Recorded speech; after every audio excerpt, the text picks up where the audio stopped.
I was going to go easy on you, not to hurt your feelings. You f***ing irritate the shit out of me! I'm only going to get this one chance. It's just a feeling I've got. Like something's about to happen, but I don't know what. All I hear, go get the money. So I go get it. Hate means I do something.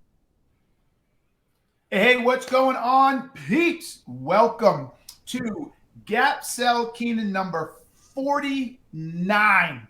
Wow, we got a 50 coming up. I think we should do something special for 50. But anyway, so Gap Selling Keenan number 49. For those of you who don't know, this is a real live sales call. You're about to watch a live sales call with a real salesperson who has a product or service they believe that I or a sales growth company needs. Okay, so I'm going to give them their 15 minutes and give them an opportunity to find a problem. If they find a problem or a problem or issue I or my company have, we'll buy. If not, they will be given feedback and critique and criticism in their approach to sell.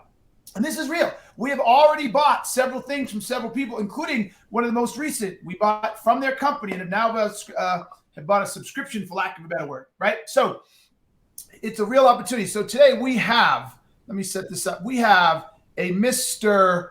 Vanna Decker. I got to bring him in here. Oh my God, they changed everything up on me. What they don't do to me. Let me bring him in. All right, let's welcome everybody, Mr. Vanna Decker. How you doing, baby? Pretty good, Keenan. Thanks for having me. I got you, baby. I got you. You're coming all the way from Germany, are you not? That's correct. That's correct. Woo! All the way across the pond. Yeah, all the way across the pond. In typical German fashion, you have behind you all kinds of structure. Just boom, boom, boom. Those Germans don't mess around. We gotta uphold the image, you know. I feel you. All right, man. So welcome. So here, I'm going to give you a few seconds or a few minutes, whatever you need, to share with everybody listening what it is that you sell or what the product or services you represent, and then I'm going to let you jump in and start the sales call. Yeah, I work with B2B founders as a growth consultant and as a fractional leader, and I specialize in growth through referral systems and through partnerships. Interesting. Very, very interesting. All right, dog. Well, now I'm ready for you. Let's do it. Ready, go. Let's go. Maybe let's start with a little summary just to make sure I understood. I did a little bit of research on a sales growth company just to make sure I understood it correctly. So a sales growth company is a leading sales training and consulting company. You offer consulting, training, coaching, and speaking. As products, you have the online academy. You have launched 2 books, Not Taught and Gap Selling, which has surpassed 50,000 copies, which is absolutely coming up on 60,000 now, baby. 60,000. Here we go. We're coming up right on it. I think we're about a month away, if not less. Yeah, baby. Maybe in this minute we just crossed 60.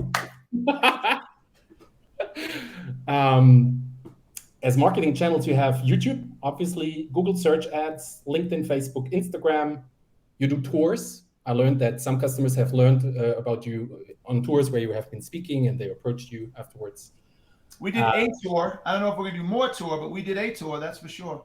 Yeah, this year, right? Just finished. And I learned you have a marketing funnel, 90% inbound and 10% outbound. You have a small team. Brady leads the marketing layer of the team. There's 2 salespeople and a few people that support the marketing activities. And that's about it, what I have researched so far about the company. Okay, it's fairly accurate. I'm good with that. Cool. I'd like to focus on the training business. Can you tell me a little bit about the training part of the business? Of the training part of the business? The training part, like the training revenue part of okay. Yeah, so training is our largest line of business. It does about probably 2/3 of the business, probably. I have to go back and check, but yeah, maybe 2/3 and pushing more than that, maybe up to 75%. Yeah, probably 75%. I gotta go check, but probably close to that. We closed 2 fairly large deals in Q3, training deals, which pushed up. So they're a large chunk of the business. We provide training to organizations in 3 ways, well, I guess 2 ways, but The revenue buckets, if you will, are virtual with a certified trainer, virtual with me, in live sessions with a certified trainer, and or live sessions with me. And each of those have a gradual increase in fees. Excuse me. And then we have the online training, which anybody can sign up for anytime.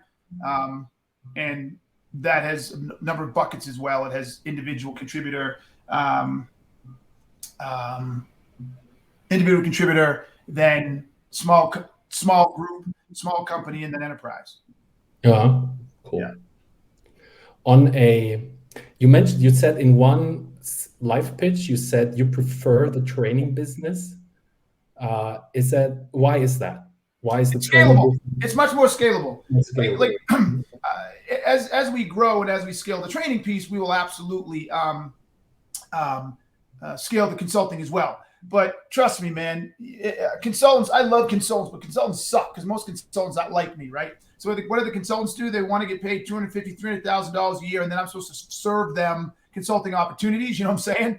And I'm just not going to try to grow my business that way and have a consultant who's sitting on the sidelines, waiting for us to book them revenue. I should treat it like a law firm, and they got to, go out and hunt for their own stuff to be a partner. But anyways, I digress. So yeah, the training piece is much more scalable and is much more profitable. Cool. How many on a given month, Keenan? On a given month, on average, how many days would you dedicate to give trainings? First, let's focus on yourself first, and then we look also at the trainings part. But in a given month, how many days do you have available usually? I'm probably training 6 to 7 trainings a month. So just shy of half the month is a training every day. Half the month? So you do this, so we're getting, because remember there's I'm not doing it during the weekend, right? So you get 5 business days. I'm probably doing 7 trainings, right? So just shy of half the business days.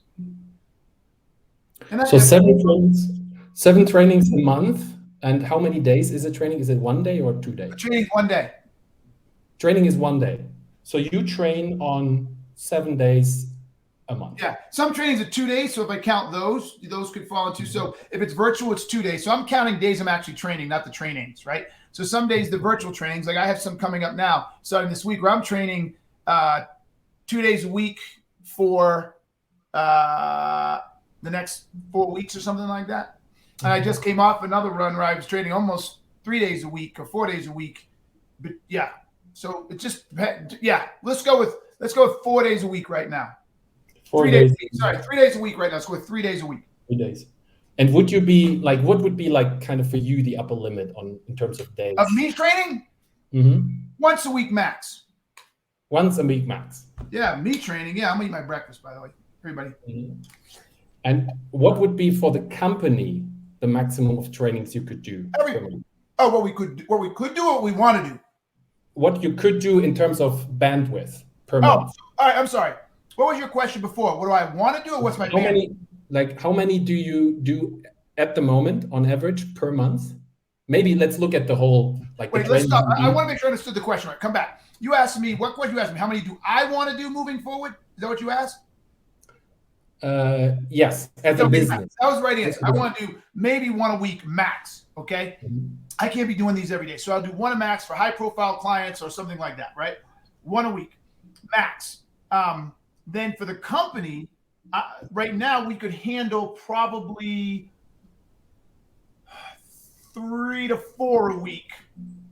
3 to 4, probably 3 to 4 a week right now, per each person. So that would be, no, we could probably do 8 a week across all. Yeah, 2.5 to each person, not including me. So that would be 32 trainings a month, basically. Yeah, probably if we were fully booked, and that leaves a little room in there. Yeah. So, and currently, how many trainings as a company are you doing currently on average per month? I'm doing 80% of them. So how many? So I'm it's doing 80% of them. 10 trainings or 8 trainings a month total? No. Yeah. Well, probably about 4 to 5 trainings a month. 5 trainings a month as a company. Yeah, because remember, you're kind of confusing me. That's not your fault. When I was talking about the time I spend in a virtual training, it's broken over 2 days. So even though we sold one training, we're doing 4 hours a day, right? Mhm. That takes time. If we do them in person, it's 1 day, but then you can fly there and fly back, not at 10 times. Mhm. So that cuts into the amount of time we can train. So if you talk about the number of deals we're actual trainings that we sold and are executing, let's just assume we're doing about 1 a week. We're doing about 4 or 5 a month. Okay, let's calculate, like I would suggest, with 5 a month. Yeah. But you have bandwidth, like to stretch it, you would have up to 32 trainings a month, roughly speaking. Yeah. Well, if we do it that way, because of those 2-day things, we'll have to bring it down. I'd say we have bandwidth to do 12. Okay. 12. Okay, as a company. What would you consider for the trainings? What would you consider an ideal client? I've talked to a lot of people about this. Client for us. So, right.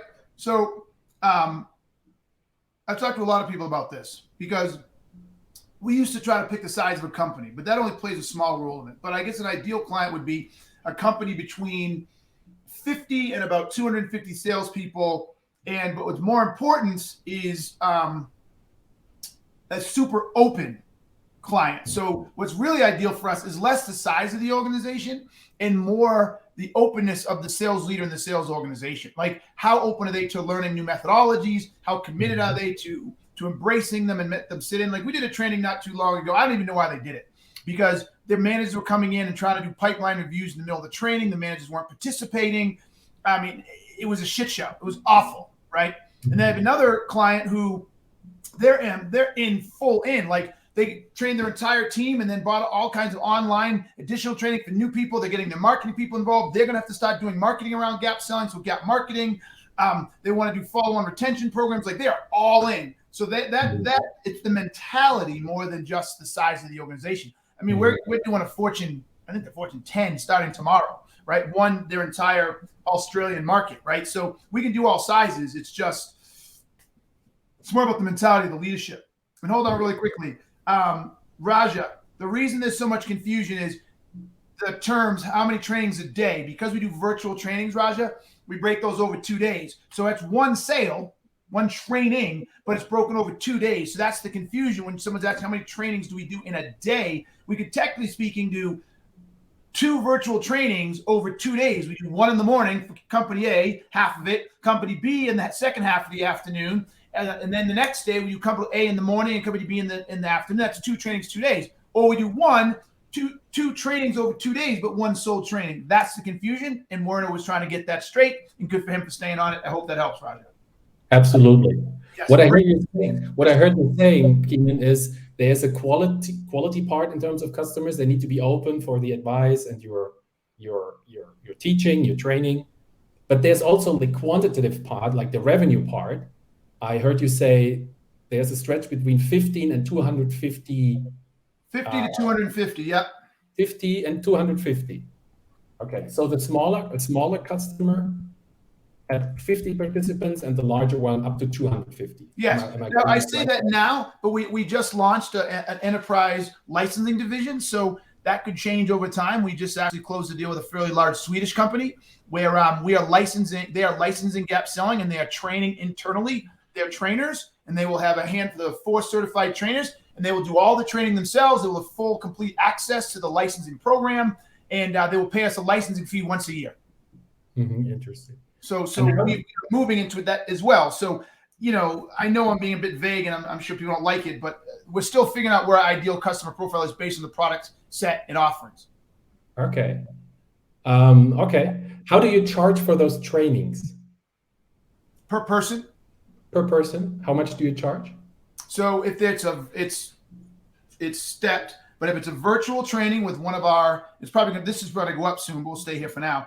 The virtual training with one of our certified trainers is $799 a rep with a $15,000 minimum. A virtual training with me is $12.99 a rep or participant with a $25,000 minimum. Mhm. And in-person training with one of our certified trainers is $12.99 a rep or $25,000 minimum. So the minimums basically mean if the per person doesn't add up to 15,000, Mhm. doesn't add up to 25, you're paying the 25 or you're paying the 15. And then the in-person for me is $17.99 per person or $35,000 minimum. Mhm. So for instance, if you have a sales team of 50 people, then you're going to pay $12.99 times 50. Okay. So what I hear him saying is there's two factors that's driving the revenue per day. It's first who's giving those trainings, either you or one of the trainers, and then it's also driven by the number of participants, up to 250 participants. Or yeah, Minimum, or more, right? only If more. it's 500, then it's the same thing, right? But what we're learning is when you start getting over 250, but for sure over 750, that's where we draw the line. It becomes cumbersome, and we don't even recommend to organizations to hire one person to train your organization unless it's a functional, unless it's a regional group and they can do it themselves. But we had a company come in and want us to train 2,000 of their people, and we were like, no, we're not going to do it because it won't stick. Because first off, we won't train 2,000 people in a big auditorium. You got to break it down in chunks of no more than 30 to 35. So now you're talking 30 to 35. You would need almost 20. I'm shitty at math. 10, 350, 20. You'd almost need like 45 or 50 trainings, right? That would take so long if we were just doing it. And there's no one there to own it across the org. So when it gets to sales teams over 750, we start saying that's when we're going to actually do a train the trainer and sell you an enterprise license where you can actually, Werner disappeared. Oh, that sucks for him. Werner, can you hear me? I'm here. Hello. Okay, your camera went out. Not sure what happened. Oh, but I'm here. All right, well, I'll keep talking to you, camera. Well, at least it came out on me. Oh, yeah, it's still going on LinkedIn. That's weird. Okay, that being said, in those cases, we train them, and then they have pay a licensing fee, and then they can just they basically own it internally, right? And that's for people 750 or higher. Mm-hmm. Okay. But you're fine. We can still see you on LinkedIn, so I don't know why I can't see you on my screen. So, oh well. I can be perfect, Keenan. All right, good. Cool. Maybe to sum this up, what I'm hearing you saying is there is currently around 5 trainings per month going on. The minimum revenue per training is 15,000 minimum. You have bandwidth up to 12 trainings a month through you and also the certified trainers. So it's 4 people, I believe, at the moment. Is that correct? Yeah. 4 people, yeah. And if there was a client with 750 participants, as you are charging now, I just run the numbers a little, like roughly, that would be $600,000 for a training for like on the upper limit, basically. No, on the lower limit. The virtual would be $799 times 750 people. On the upper limits, with me in person, it would be $12.99. So if you did, right. So if someone came to us with 750 people and wanted me to train them virtually, that's almost $1 million. That's 750 times $12.99. That's almost $1 million. Yeah, absolutely. So we have a stretch from 15,000 to almost $1 million. Basically. If it's 750 people, yeah. Mm-hmm. But if you figure, let's say it's 50 people, right? Like right now, our average deal size is approximately $45,000. Yeah. Right. But if you were to take a team of 50 people and they do $799, now you're at about 40. If you take 50 people and they're at they do the $12.99 with me virtual, now you're at $65,000, $70,000. Cool.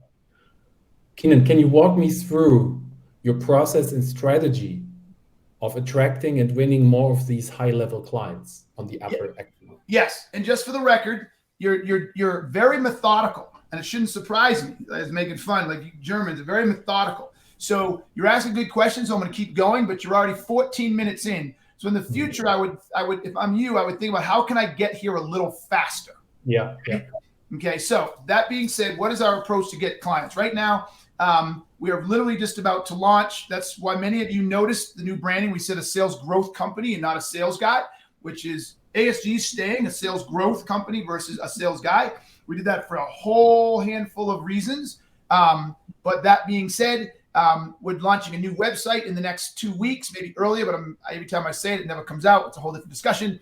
So we're doing a lot there. We just signed on a new marketing company. Somebody tried pitching me on here. They did one of the worst jobs pitching, but we still listened to their organization and we sold ourselves on them. And I talked about that in the past. Salespeople get deals that they didn't earn, but that happened there. So we just signed on with them. We just brought an SEO company on who's going to be doing a lot of SEO and driving us up there.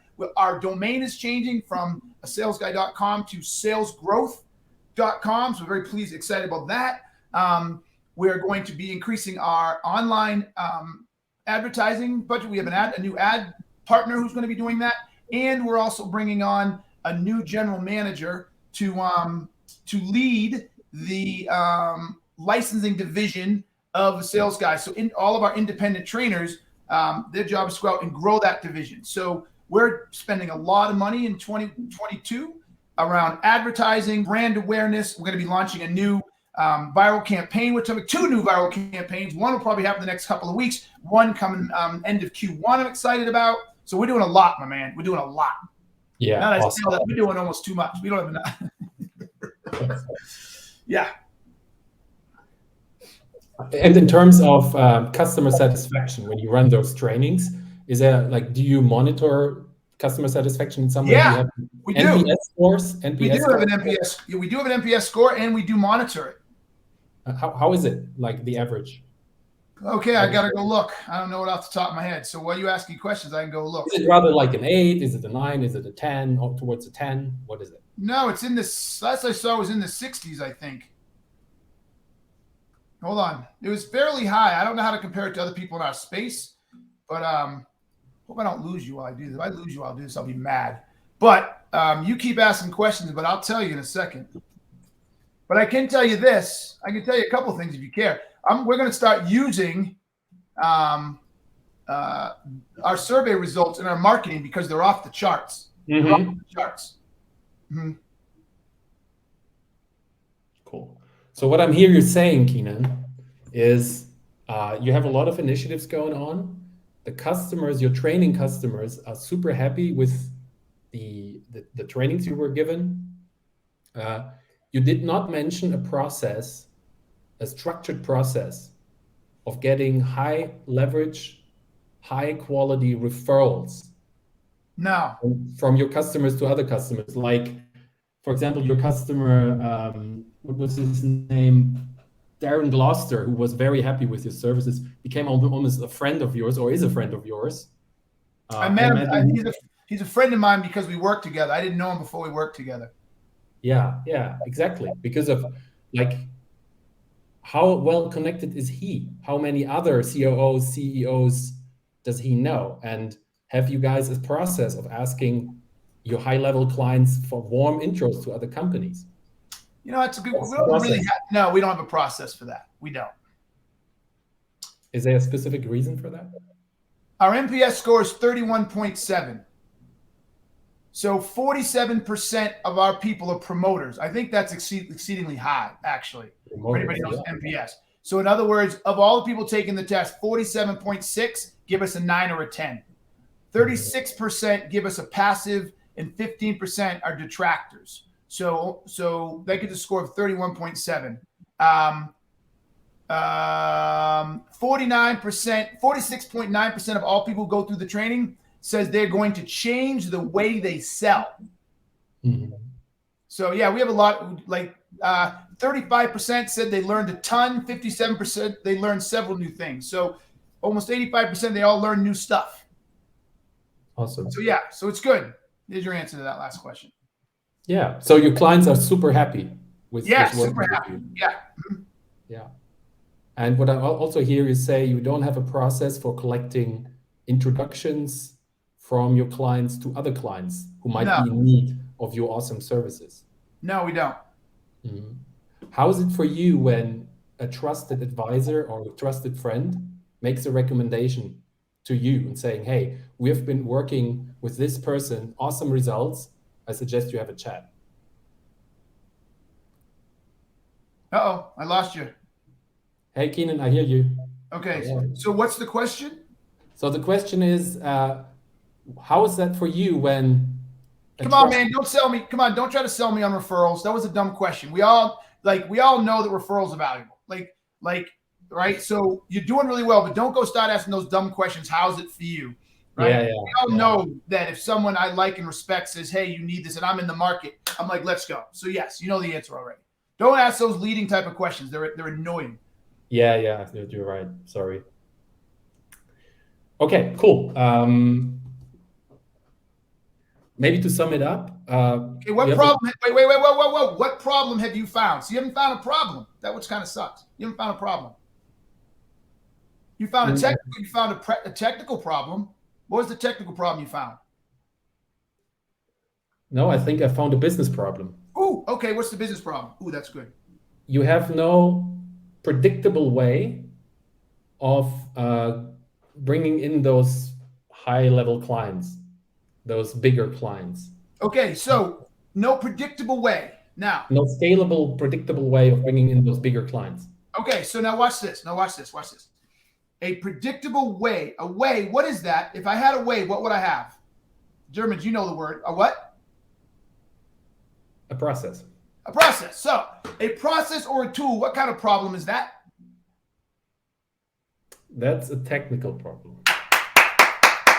So you found a technical problem, right? We don't have a business problem yet. So the business problem is that you have limited capacity for trainings a month. You said 12 trainings a month at the moment, but you're not completely maximizing your yield, your revenue yield on the revenue per training day, if you will.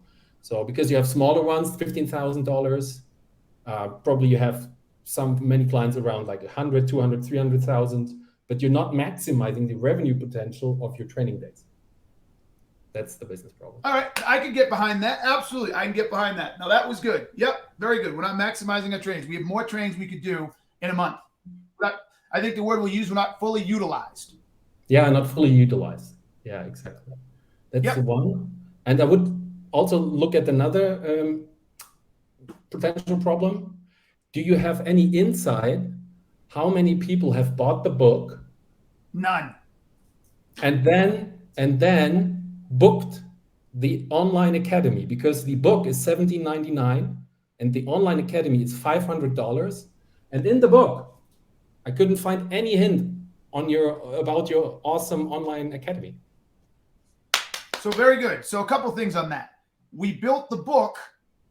We wrote the book before the online training. Mm-hmm. This is all my fault. I was going to do this 4 months ago and I got sidetracked. I didn't. We're going to, and Brady just pinged me about this yesterday. It's funny.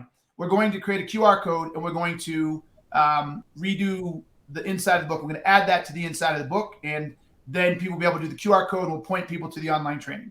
So we're going to address some of that already. The third piece we're going to address, though, is I put this out to Doris. She's going to evaluate what it's going to take to find a third-party distributor so that we can order our own books in bulk and then have them ship them out. Because right now, we don't have any visibility whatsoever into who buys our books, because it's all done at Amazon and whatchamacallit. And at the time when we wrote it, we didn't want to mail them out. Like, we're still selling just under, I don't know, about 1,500 to 1,600 books a month. There's no way in hell I want anybody on my team spending that much time basically trying to ship out, what's that, 50 books a day, right? Like, I don't have time to send out 50 books a day to 50 different addresses that you hide. So we're going to try to find a third party to do that. And then that's going to allow us to capture the names of the people who buy the book. We're looking to do that in 2022. So great observation and addressing both of those. Cool. Do we have time for one more aspect, or are we? Yeah, I'll give you one more question, because I think you found a problem, but you didn't quantify it that well. And now what you've done is convince me that. How many? Sorry. How many people have paid for the academy now? Ooh, I don't know the answer to that. Okay. I don't even think we have. Brady can chime in, but we're working with our developer now, and I don't think we have that type of reporting. I couldn't tell you, but I'm pretty comfortable. We probably got. If not, I don't know. Have we got 500 people on it? Maybe close to it that week. Maybe 500. So you sold 60,000 books. Imagine only 10% booked the academy. Yeah. You're preaching to the choir. I just told you. I completely understand that's a mistake we've made. Yeah. Maybe one more question. Okay. What is your how do you plan to go about getting people who took the online academy consider booking a company training with you? Because in the academy, the sales team's job. That's the sales team's job. The sales team should be taking a look at who signs up, which they do help sign those up, but sign up those individuals and start trying to market to those people based on the companies they're with. Mm-hmm. So my assumption is they're doing that now. If they're not doing it, then they'll be doing it soon. So we'll take a look at all the people who signed up. And if they signed up through a company or a personal individual plan, we should be able to look at them and start having a conversation. Now, keep in mind that the online training is the exact same training as the in-person training. Mm-hmm. So there's not, in my opinion, there's not a whole lot of additional value in selling them the online training again, unless they feel that people aren't going through it, they feel that people aren't getting the support they need, or they want to make it more sticky, so they put them through it again. What we do actually, the opposite is we sell them the live training, either virtual or in person, and then we discount the online training as part of the reinforcement. Cool. Do we have time for one more question, or are we done?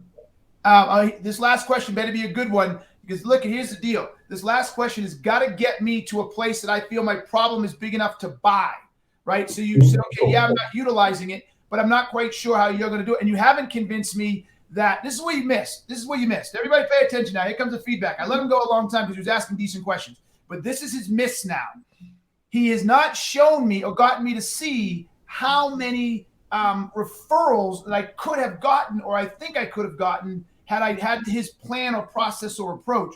So yeah, I agree referrals are important, and I know we don't have a process, but he hasn't got me in my head to be like, wait a minute, if I had a process, I'm leaving 15 referrals or opportunities on the table a month, or 100 on the month, or 2,000. Like, how many am I potentially leaving on the table? I have no idea. Yeah. How many training clients did you have in the last 3 years? In the last 3, oh shit, I don't know. I'm going to pull a number out of the hat. 100, 125. I don't know. 125, 150, something like that. I don't know. And based on the feedback of your customers, how many of them were really, really happy with your training? Probably 80% if you follow the numbers. And by the way, a lot of the deals we do get are referrals. We don't have a process in place, but I would say, hold on. So one of the big ones I just closed last month, Q3, that was a referral. One of the biggest ones I closed the end of the year before was a referral. So we get referrals. I mean, people do refer us. And of course we could get more. I would have no idea how many more we could get. So what do you think? You tell me, my man. What percentage of clients should we expect a closed referral from? So based on my experience in working with B2B founders, a happy client is willing to give 2 to 3 referrals every year. Okay. And that is named referrals. That means, hey, I saw this. You guys have been working at this company together. Could you make a warm referral to this person? So you can be very, very intentional about your referrals. I see. So we have to initiate or engage those referrals. All right. So that being said, what do you bring to the table that we couldn't figure out ourselves? All right. So I'm like, okay, good point. So I'll go build a process tomorrow. What in the world, what process could you build that I can't build? And what's your secret sauce that I can't do myself that I would have to pay for? That's a really good question. Well, we would have to look into the details. It's all details, Keenan. The devil's in the details. Okay, so this is what we'll do. So we're at 30 minutes, 35 minutes. We're gonna stop this here. I'm sorry. I would say that you did a really good job of trying to understand my business and try to find a problem. I think where you fell down was you put a little too much focus on the physical and literal, and you didn't drive you really didn't drive faster to the business problem. So the minute you realized that I was leaving I didn't have a business process to do this. Like, you could have asked that question in the first 5 minutes, right? Like, a lot of that information you had, you didn't need to validate it. You could have just got this. Like, Keenan, how many customers do you work with? Tell me how many customers do you work with in a year? What percentage of those have actually given you referrals? Like, you could have went there right away, man. Like, how much of your business today is built on referrals? Like, you could have started there, right? If that's what you sell, that's where you should have started. All that other stuff, I mean, it was fine, but it just was unnecessary. You could have got that in between digging into that. So I tell you, I get out. I'm making up a number. 30% of our business comes from referrals. Okay, how many customers have you had in the last 2 years? I don't know, 125. Okay, so of those 125, 40 of them roughly were referrals. Great. Do you think you could have got referrals from the other ones? I don't know. And he just said, how did you get the referrals in the first place? Well, they just called me up and said, hey, so-and-so is he's looking for it, and I told him to talk to you. I'm like, and you could come back and say, oh, so they were client initiated, they weren't you initiated. How many referrals did you get by you guys initiating? If you don't have a process, how many referrals have you able to grab? None. We're not even trying. Oh, okay. So you see what I'm saying? Like, you could have got me down that whole road. Yeah. Just stop wasting time. Yep. Getting too much into the details. I should have, like a striker in football or in soccer, like, towards the goal, right?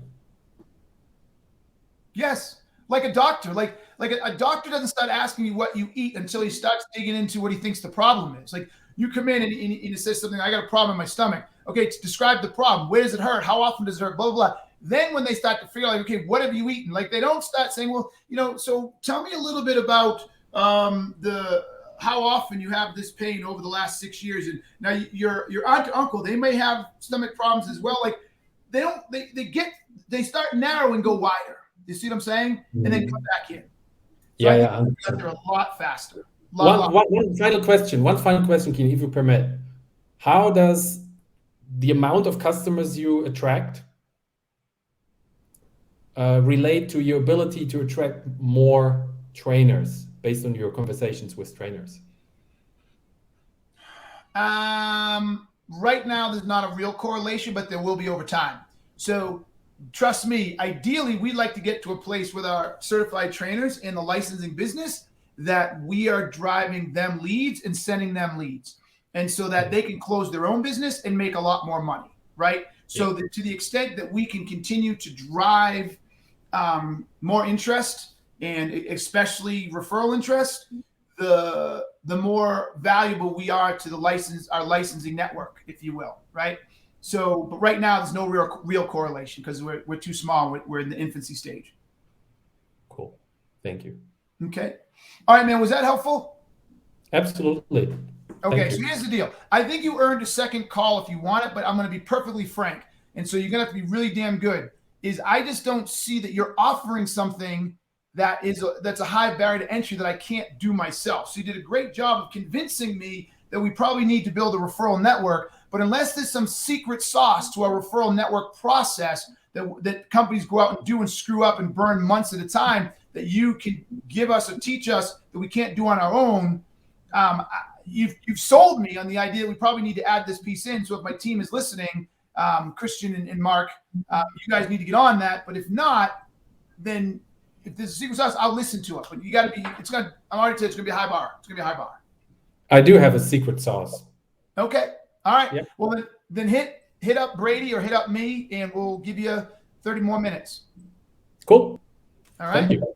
Cool. All right, baby. Well, I appreciate it. Was this helpful? Absolutely. Thank you. Good. I like it. All right, man. I really appreciate you coming on, and we'll look forward to talking again. And for the rest of you, I hope this was valuable. I didn't see as many comments. We had a good outing. We had a lot of you on here, but not as many comments this time. I'm not sure if that's because he did a decent job, or if it's because I don't know what the other reason could be. I don't know what the other reasons are, but I hope you guys got something out of this. This was a different one in that the really focus here for him was get there fastest. So when you guys are trying to find the problem inside an organization, understand what problems you solve and ask questions that get you to that problem very, very quickly. Okay, again, knowing he sold a referral network, his question should have come up right out of the gate. Is, Keenan, are you leveraging referral networks today? Yes, no, fantastic. You have no process that does that. No, I do not.